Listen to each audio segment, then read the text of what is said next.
Hey, what is going on, guys? This is the SS Ultimate Goku back with another video. And today, first and foremost, you gotta power up for this, ladies and gentlemen. Um, so today, we are gonna talk about 5 reasons why Dragon Ball Z, the anime, is better than Dragon Ball Super, the anime. Alright, just to clarify here. Um, Obviously, there's going to always be subjective opinions on the mangas, and we are focusing on the English dub. Um, so I've got 5 reasons. I have some other ones, but I'm going to leave it at this for now and see where this goes. Uh, but there are other things. Obviously, I like the Dragon Ball Super anime. Don't get me wrong. Watched it, loved it, enjoyed it. But there's also some problems with it compared to the original Dragon Ball Z. And today, I am going to get with these reasons. So right now, I'm going to start 5 reasons why DBZ is better than DBS. 5 reasons. Part 1. Reason number 1. Goku was battle smarter in the original DBZ anime compared to Dragon Ball Super. Nobody can debate this. He was much smarter. They made the number 1 superhero very, very dumb in Dragon Ball Super. Don't get me wrong, he was still doing his thing. He was still kicking ass, still being the number 1 superhero that he can be. You know what I'm saying? Saving the earth and whatnot. But they made him dumber somehow. Just, some of the scenes where Goku would be very intelligent with battle smarts because he's a king at martial arts. He would somehow, not think. He would not think for a sec, which in Z, he would always be thinking a step ahead of everybody, and planning stuff out and whatnot. And that was just completely lost in Dragon Ball Super. And I'm sure everyone agrees with me on this one because a lot of people have pointed it out. Yeah, Goku was far smarter in DBZ. Reason number 2, it's better. The animation in DBZ was far fucking better. Nobody can debate this.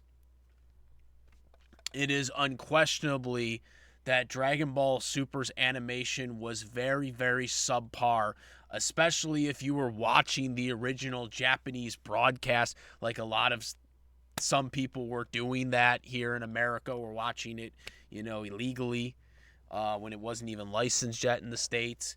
I myself, only an English dub viewer, did watch it. I waited for the English dub to come out. But there were people that were watching it. And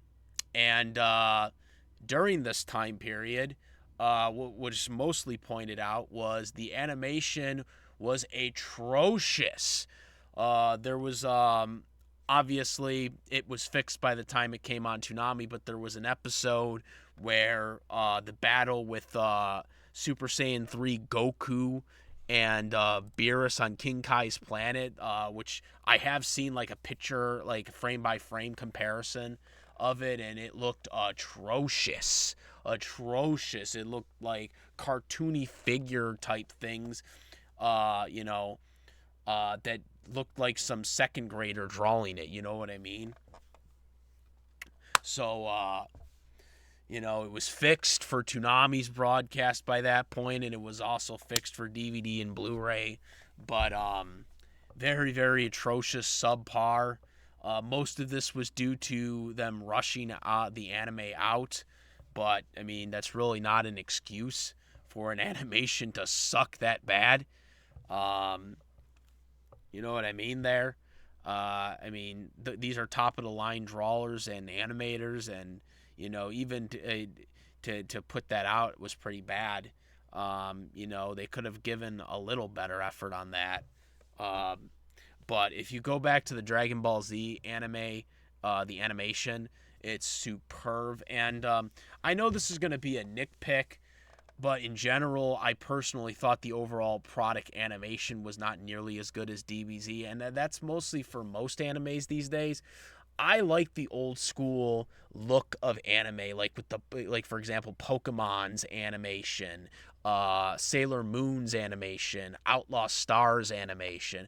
I kind of like that old looking reality like dark animation that a lot of those old animes used to do. Even Batman the Animated Series had that as well.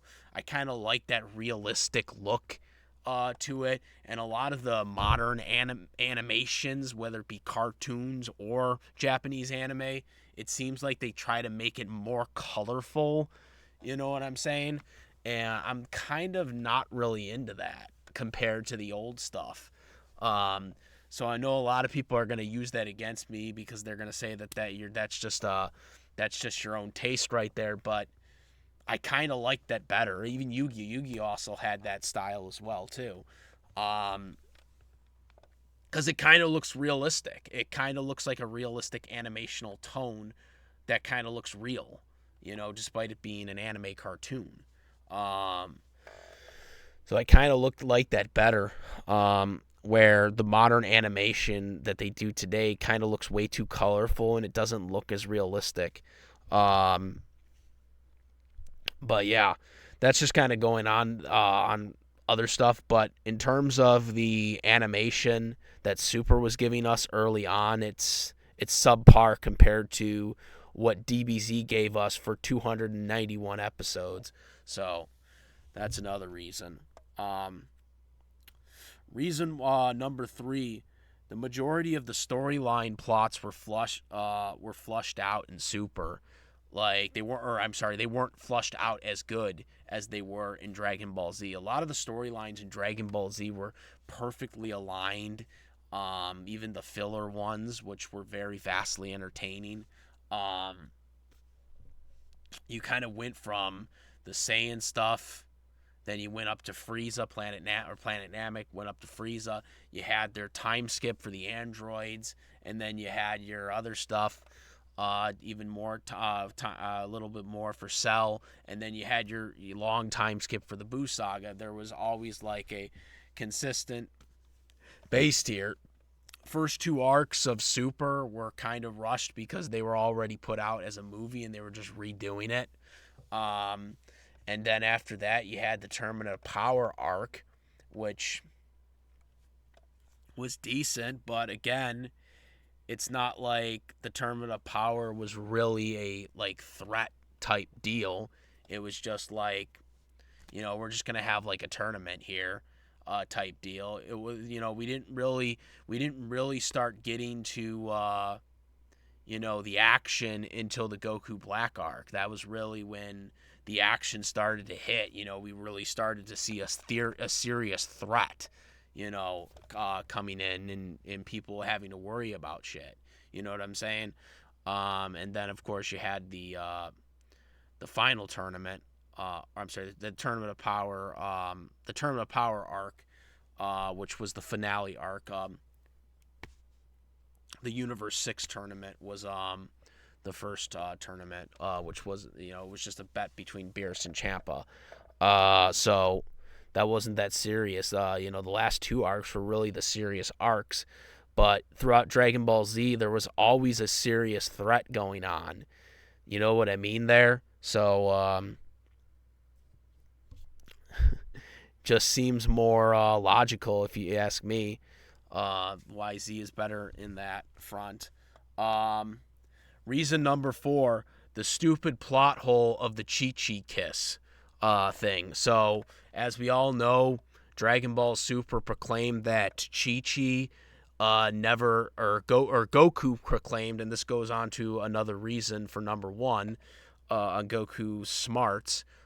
is that Chi-Chi, the Chi-Chi kiss thing, that Goku never actually kissed Chi-Chi, which, again, has been debunked. Hell, even Geekdom 101 made a video about this. I also, myself, made a video on this issue, talking about this, and if you guys feel free to go check it out. But Geekdom also covered this. It makes no logical sense that Chi-Chi would not have kissed Goku on the lip, based on what we've seen in DBZ. So the fact that they said this in Dragon Ball Super still pisses me off. I know this is a minor thing, but it still annoys me because it also goes on to the whole idea that Goku isn't that smart, which, when it comes to martial artists, he is very smart. But the fact that Goku wouldn't remember that he kissed his own wife, I think, is quite fucking dumb. But again, I don't think they wrote it that way. I think they wrote it as a way as saying that Goku didn't actually kiss his wife, which is not true. So that's why I'm putting it on there. Reason 5 is that Frieza trained for 4 months, somehow got stronger somehow, and the power scaling is all screwed up. And it's kind of a mixture of everything there. So Frieza, and the Frieza thing kind of goes more into reason 3 about the plot flushing out, but Frieza, this goes back to the movie, even so much so for, is the whole Frieza training for 4 months, and somehow getting strong, up to the level of,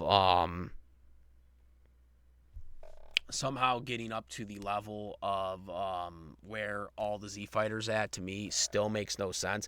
And again, then this reason 5 in general is about the power scaling being all screwed up, and it was. Frieza being able to train for 4 months, okay, cool, but to still be able to catch up to where all the Z fighters are at right now, to me, never made sense, and it still doesn't make sense to me. Even with the explanation that Frieza, never trained a day in his life, that still, to me, doesn't add up to the logic of that Goku and Vegeta and all these other people that have been training all this time and getting all these power-up levels, and still Frieza would be able to compete against them. To me, it's ridiculous. And again, like I said, Dragon Ball Super really kind of screwed up the power scaling with some of these logics, and this was one of the biggest examples I had for reason number 5 to why DBZ was better than Dragon Ball Super. And you know what I mean? So, yeah, these are my 5 reasons why Dragon Ball Z is better than Dragon Ball Super. I could possibly make another video of this if this gets enough interest, because there are other reasons that I can get into as well.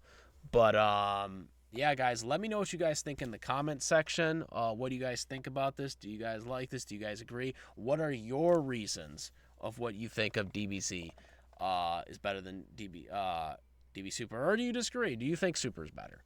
Let me know in the comments. Make sure to comment, rate. If you like this video, my videos, please subscribe. Hit the notification bell for all the latest contents. Thank you. And that's about it, guys. I'll comment my ha to you later. I'm the SS Ultimate Goku. I'm out of here. Peace.